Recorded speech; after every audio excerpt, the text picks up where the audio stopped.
नमस्कार। कनाडा सरकार की काली करतूत के खुलासे के साथ मैं हूं डॉक्टर प्रसून। कनाडाई उप विदेश मंत्री डेविड मॉरिसन ने कबूल किया है कि उन्होंने ही द वाशिंगटन पोस्ट से निज्जर समेत बाकी खालिस्तानियों की हत्याओं में भारत के गृह मंत्री अमित शाह का नाम जोड़ने की बात कही थी। कनाडाई उप विदेश मंत्री डेविड मॉरिसन ने कहा कि जब एक पत्रकार ने उनसे फोन करके अमित शाह का नाम लिया तो उन्होंने इस पर हामी भर दी। कनाडा की राष्ट्रीय सुरक्षा सलाहकार और उप विदेश मंत्री ने निज्जर मामले में खुफिया जानकारी लीक करने की बात कबूल कर ली है। इन दोनों ने यह जानकारी अमेरिकी अखबार द वाशिंगटन पोस्ट को लीक की थी। इन्होंने भारत के गृह मंत्री अमित शाह का नाम खालिस्तानी आतंकी हरदीप सिंह निज्जर की हत्या से जोड़ा। ये खुलासा मंगलवार यानी 29 अक्टूबर 2024 को कनाडा में विदेशी दखल की जांच करने के लिए गठित कमेटी के सामने दोनों ने यह बात कबूल की। इस कमेटी के सामने कनाडा की एनएसए नताली ट्रूडन ने कबूला कि उन्होंने कई मीडिया संस्थानों को भारत सरकार के निज्जर की हत्या में शामिल होने वाली खुफिया जानकारी साझा की। नथाली ने कहा कि मीडिया संस्थान को यह गोपनीय जानकारी लीक करना असल में यह एक रणनीतिक निर्णय था। नथाली ने कहा कि इससे वह कनाडा का पक्ष अमेरिकी अखबार के माध्यम से रखना चाहती थी। उन्होंने कहा कि उनकी यह तथाकथित रणनीति ट्रूडो की जानकारी में थी। उन्होंने यह जानकारी लीक करने की तारीख 14 अक्टूबर बताई। नथाली ने इस दौरान लगातार दावा किया कि उन्होंने जो जानकारियां मीडिया को लीक की वह असल में खुफिया नहीं थी। उनके साथ ही कनाडा के उप विदेश मंत्री डेविड मॉरिसन ने भी जानकारी लीक करने की बात कबूल कर ली। ट्रूडो सरकार में उप विदेश मंत्री डेविड मॉरिसन ने कबूल किया कि उन्होंने ही द वाशिंगटन पोस्ट से निज्जर समेत बाकी खालिस्तानियों की हत्याओं में अमित शाह का नाम जोड़ने की बात कबूली थी। उन्होंने कहा कि जब एक पत्रकार ने उनसे फोन करके अमित शाह का नाम पूछा तो उन्होंने इस पर हामी भर दी। इसी के साथ बड़ा सवाल उठता है कि आखिर किस रणनीति के तहत और क्या हासिल मिलता भारत की गृह मंत्री अमित शाह को बदनाम करके, भारत पे दबाव बना के क्या हासिल होता। तो आपको बता दें, द वाशिंगटन पोस्ट ने इससे पहले कनाडा के हवाले से कहा कि भारत में बैठे एक वरिष्ठ अधिकारी ने कनाडा में खालिस्तानियों की हत्या का आदेश दिया। इसके बाद वाशिंगटन पोस्ट ने अमित शाह का नाम लिया। गृह मंत्री अमित शाह का नाम कहां से आया, अब यह साफ हो चुका है। मॉरिसन और नथाली की बातों से स्पष्ट है कि उन्होंने ही अमित शाह का नाम इसमें घसीटा ताकि भारत पर दबाव बनाया जा सके। और यह सारी जानकारी भारत और कनाडा के बीच सिंगापुर मीटिंग से पहले लीक की गई।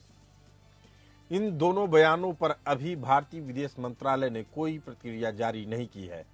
कनाडा के सांसदों ने यह जानकारी लीक करने को लेकर मॉरिसन और नथाली को जमकर लताड़ा है।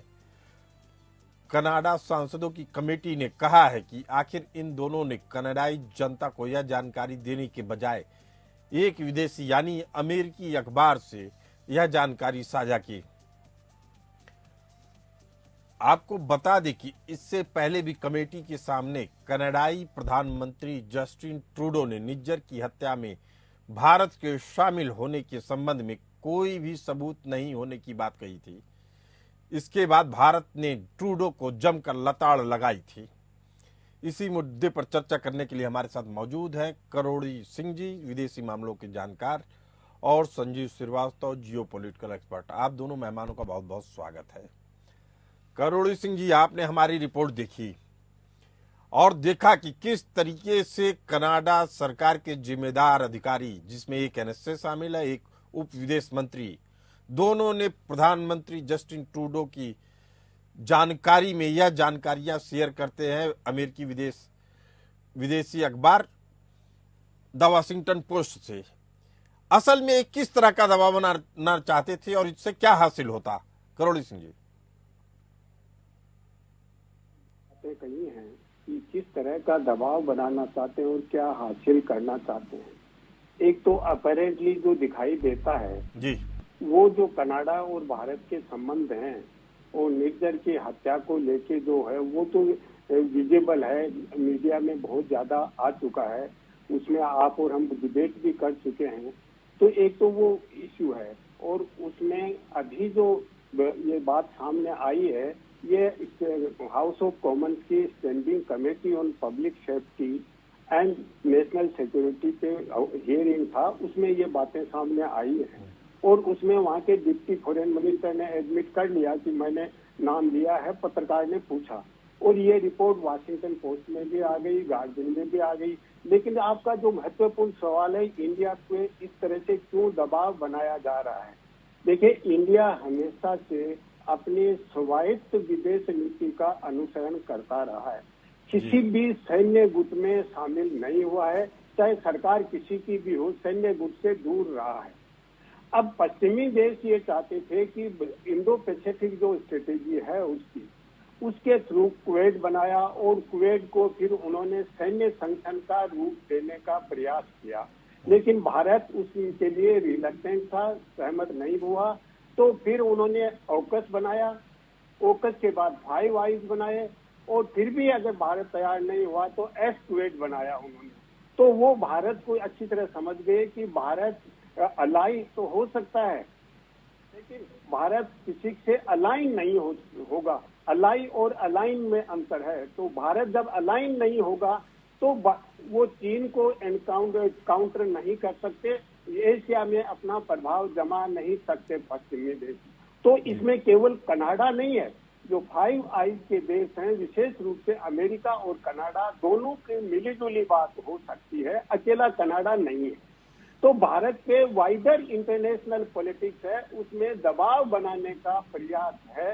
हाँ, हो सकता है कि कुछ बातें उन्होंने कही उसमें सच्चांश हो, लेकिन सत्य को इस तरह से तोड़ मरोड़ कर रखा जाए कि किसी को बिल्कुल ही कॉर्नर में या किसी को अपराधी डिक्लेयर करने का प्रयास करें, ये नहीं होना चाहिए प्रसून जी। तो ऐसी स्थिति में मुझे लग रहा है कि जो वाइडर इंटरनेशनल पॉलिटिक्स है और दुनिया में जो संकट चल रहा है, उसको लेके भारत जो अपनी नीति को अपना रहा है, उस नीति को बदलने के लिए दबाव बनाया जा रहा है भारत पे। तो भारत किसी न किसी रूप में सरेंडर करे, अपनी नीति को बदले और पश्चिमी गुट में सम्मिलित हो जाए, उसके लिए भारत कभी तैयार नहीं होगा। ये भारत ने बार बार स्पष्ट कर दिया है, अलग अलग मंचों पे, द्विपक्षीय मंचों पे भी और बहुपक्षीय मंचों में भी। जी प्रसून जी, आपने बेहद अहम बात बताई है, कहा कि कनाडा के साथ अमेरिका का भी कहीं न कहीं स्वयं है कि इस तरह की चीजें लाई जाएं ताकि भारत में दबाव में आए। संजीव श्रीवास्तव जी,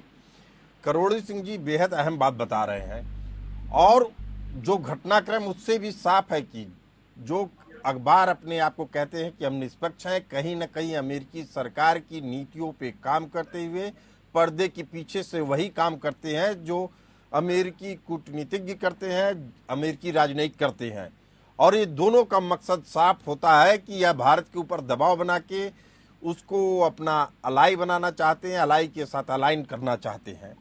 संजीव श्रीवास्तव जी, इसके बाद अगर खुलासा हो गया है कि इन लोगों ने बिना पुख्ता सबूत के भारत के ऊपर आरोप लगाए, भारत के गृह मंत्री के ऊपर आरोप लगाए, भारत के एनएसए के ऊपर आरोप लगाए, तो क्या कोई ऐसा मंच है जहां कनाडा की जवाबदेही तय की जा सके?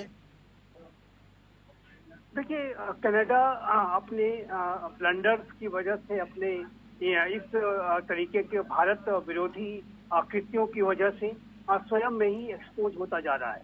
कनाडा के प्रधानमंत्री जस्टिन ट्रूडो ने और उनकी सरकार के सदस्यों ने भारत और कनाडा के संबंधों में गहरा तनाव पैदा कर दिया है, उससे गहरी क्षति अवश्य पहुंचाई है। लेकिन जो सबसे बड़ी क्षति अगर इस पूरे कवायद से अगर किसी की हुई है तो वो कनाडा के प्रधानमंत्री जस्टिन ट्रूडो की और उनकी लिबरल पार्टी की हुई है, इसमें कोई दो राय नहीं है। और यदि कनाडा में आज इलेक्शंस हो जाए तो ये जो कनाडा की सरकार है उसको वहाँ के लोग कनाडा की सत्ता से बाहर कर देंगे, इसमें भी कोई दो राय नहीं है। लेकिन जस्टिन ट्रूडो का जो मकसद था, मुझे लगता है वह काफी हद तक पूरा हो गया। आज खबर आई है कि वहाँ के विपक्ष के बड़े नेता ने दीपावली मनाने की संबंधी चीजों से अपने आप को किनारे कर लिया है और अनुमति नहीं दी है। इसे आप किस तरीके से देखते हैं? क्या जस्टिन ट्रूडो जो चाहते थे वही कनाडा में इंप्लीमेंट हो रहा है? ना, मुझे नहीं लगता कि जस्टिन ट्रूडो जो चाहते हैं वो कनाडा में इम्प्लीमेंट होगा। किसी एक व्यक्ति के, किसी एक नेता के दीपावली मनाने न मनाने से जो कनाडा का जो विशाल इंडियन डायस्पोरा है और उसकी जो भारत के संदर्भ में उनका जो लगाव है, जो दीपावली की जो स्पिरिट है, वो कहीं से कम नहीं होगी। 30 लाख की संख्या में हमारे जो भारतीय हैं वहाँ रहते हैं। सिख भी वहाँ दिवाली मनाते हैं, सिख भारत में भी दिवाली मनाते हैं। जहाँ कहीं भी हमारी सिख कम्युनिटी के लोग हैं वो दिवाली मनाते हैं, हम उनके जो पर्वों को मनाते हैं। मैं ये समझना चाह रहा हूँ संजीव श्रीवास्तव जी कि किस तरीके से कनाडा के विपक्षी दल के प्रमुख नेता जस्टिन ट्रूडो की बात में आते हैं और अपने आप को हिंदू से, बौद्ध से, जैन से, वो कम्युनिटी जो भारत से निकली हुई है उससे दूर कर रहे हैं। इसके पीछे इनका क्या उद्देश्य है?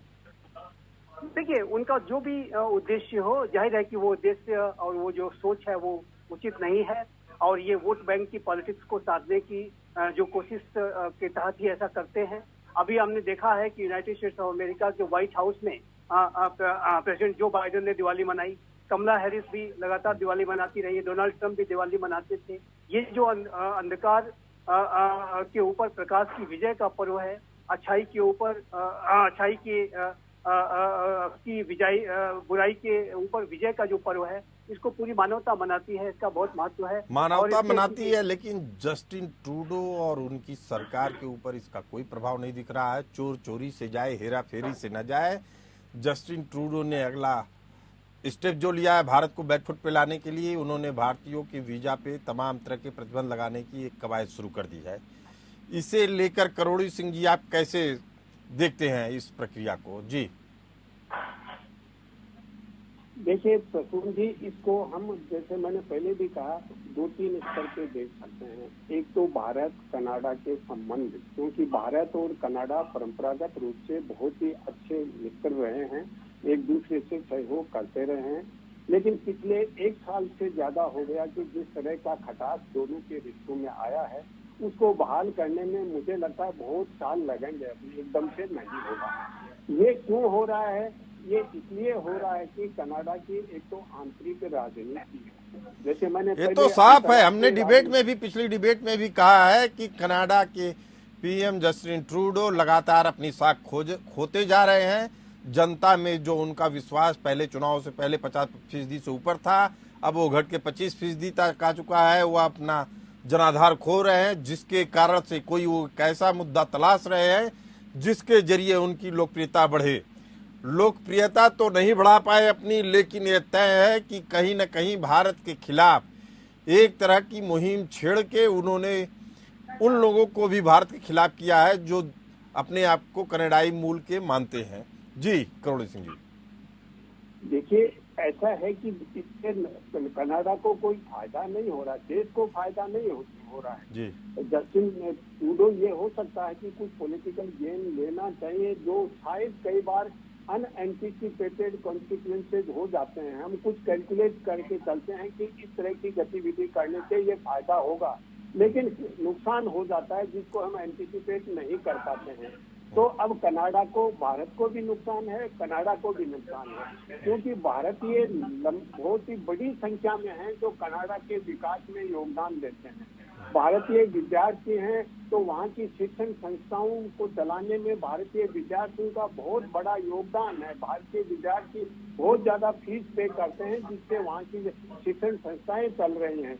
तो कनाडा के विकास और दूसरे जो आर्थिक गतिविधियां हैं उनमें भारतीयों का बड़ा योगदान है। तो भारतीयों का वहाँ बहुत बड़ा योगदान है। भारत को इस तरह से आइसोलेट करके कनाडा स्वयं का नुकसान कर रहा है। ये निश्चित है कि भारत को भी कुछ नुकसान होगा, क्योंकि भारत में भी एक फॉरेन एक्सचेंज आता है, रिमिटेंस। करोड़ी सिंह जी, जो स्थितियां परिस्थितियां बनी हैं और जो नतीजे अब तक सामने आए हैं भारत सरकार जब जब सख्त रुख अपनाई है और ऐसे तत्वों को मुंह तोड़ जवाब देती है तो दूसरी सरकारें झुकती हैं।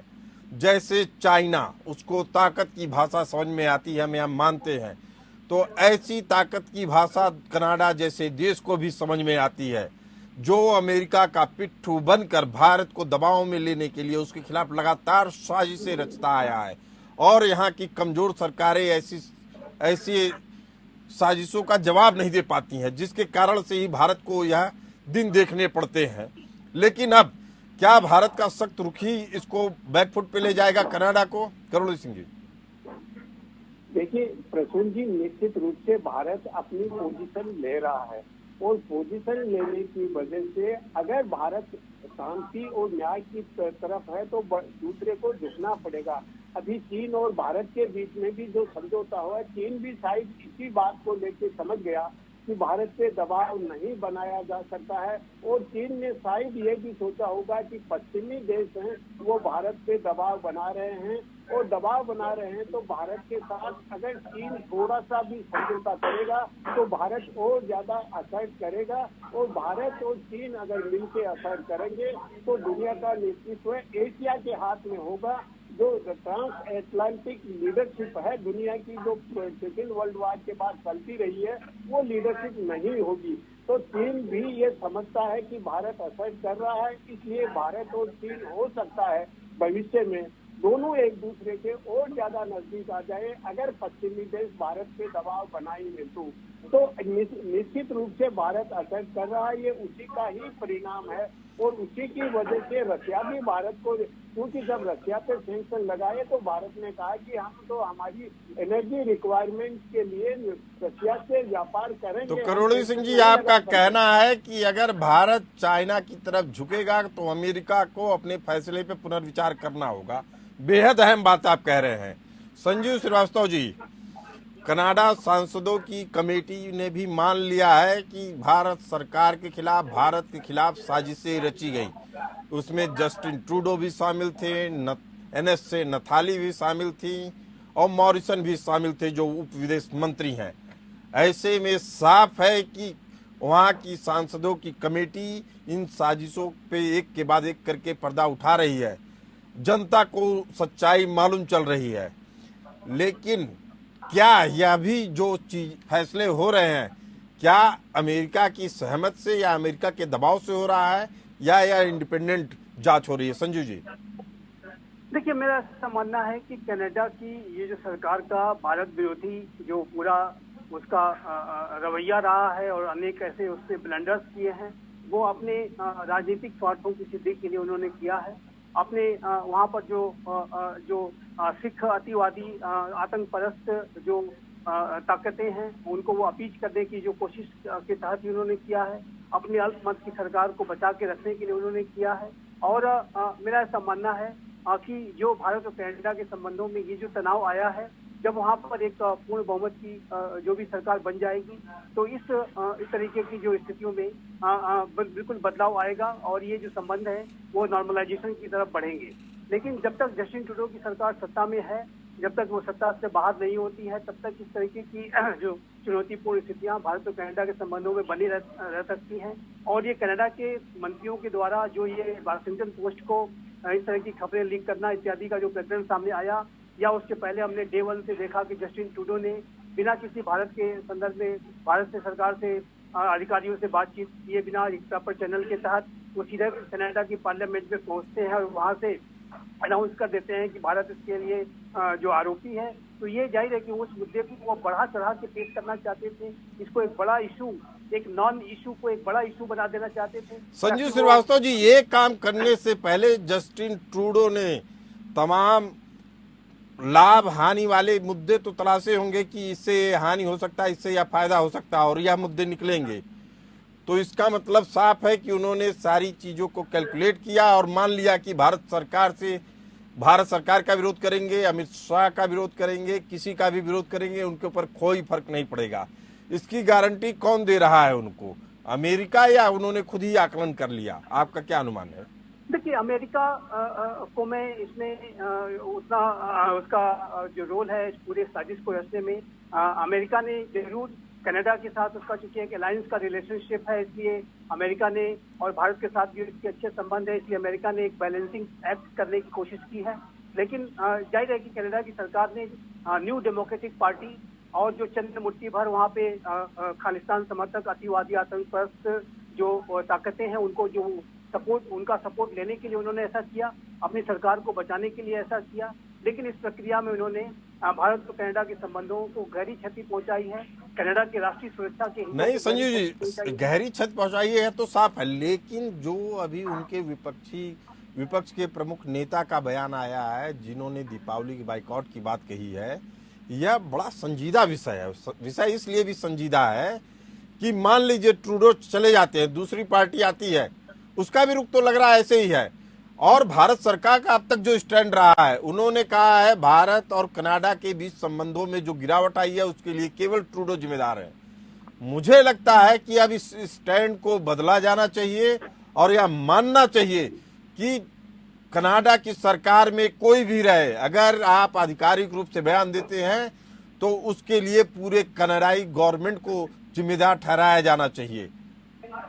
देखिए प्रसून जी, एक बात बहुत स्पष्ट है कि ये जो नया भारत है वो आतंकवाद, अतिवाद जैसे जो कृत्यों को बिल्कुल भी बर्दाश्त नहीं करता है। जीरो टॉलरेंस का अप्रोच है।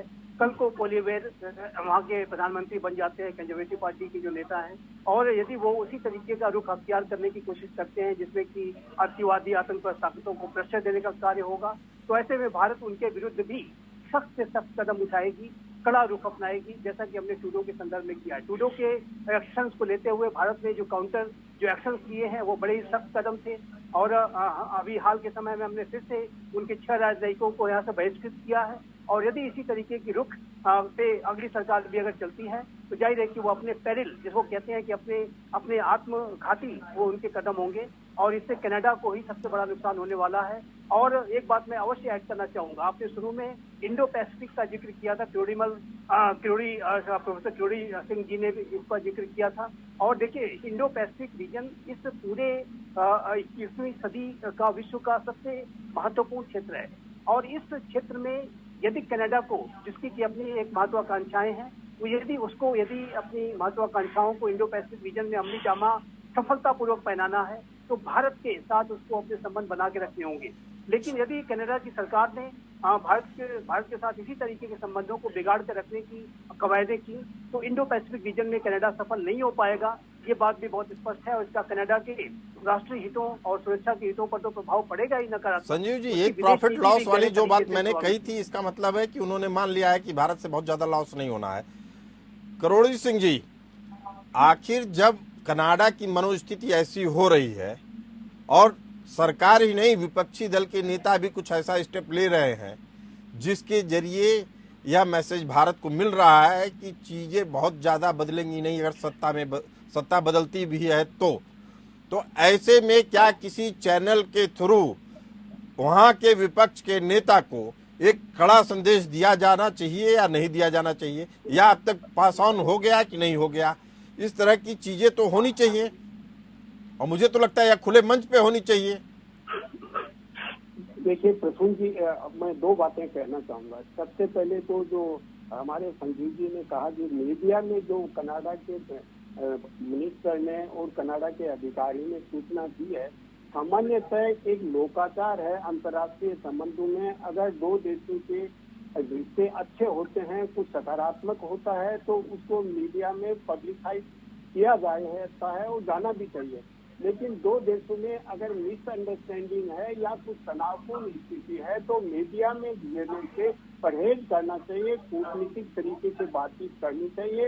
एकदम से कनाडा को इस तरह से वाशिंगटन पोस्ट और गार्जियन को इस तरह की बातें नहीं कहनी चाहिए थी, क्योंकि भारत सरकार के साथ एंगेजमेंट चल रहा है। ऐसा नहीं है कि भारत ने डायलॉग बंद कर रखा है।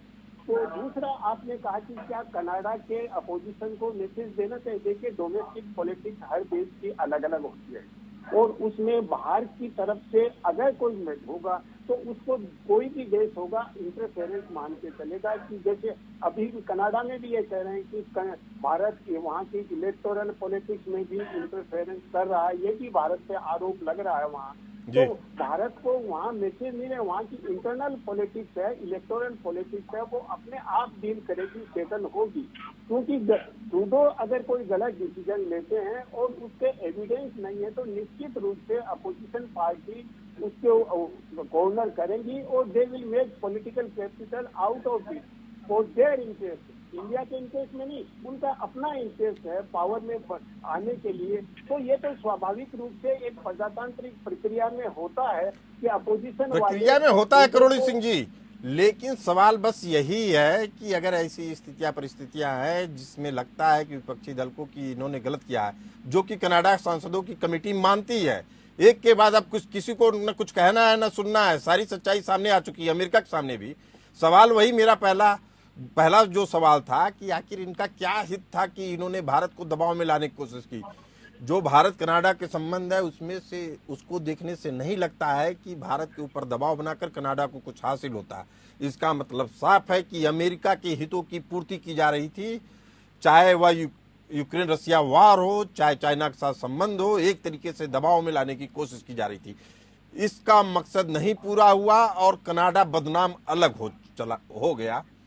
इसके बाद से अब भारत सरकार को दोबारा सोचना होगा कि ऐसे सरकारों के साथ कैसे रिश्ते बनाए रखे जाएं जो अमेरिका की कठपुतली बन जाते हैं, और भारत को फिर से अपने कूटनीतिक संबंधों को पुनर्विचार करना चाहिए कि कैसे हम आगे बढ़े और कैसे इन दबावों का, इन साजिशों का मुकाबला करें। आप दोनों मेहमान इस खास चर्चा में बने रहे, आप दोनों का बहुत बहुत धन्यवाद। फिलहाल इस चर्चा में इतना ही, हमें दीजिए इजाजत, चलती रहिए एपीएन न्यूज के साथ।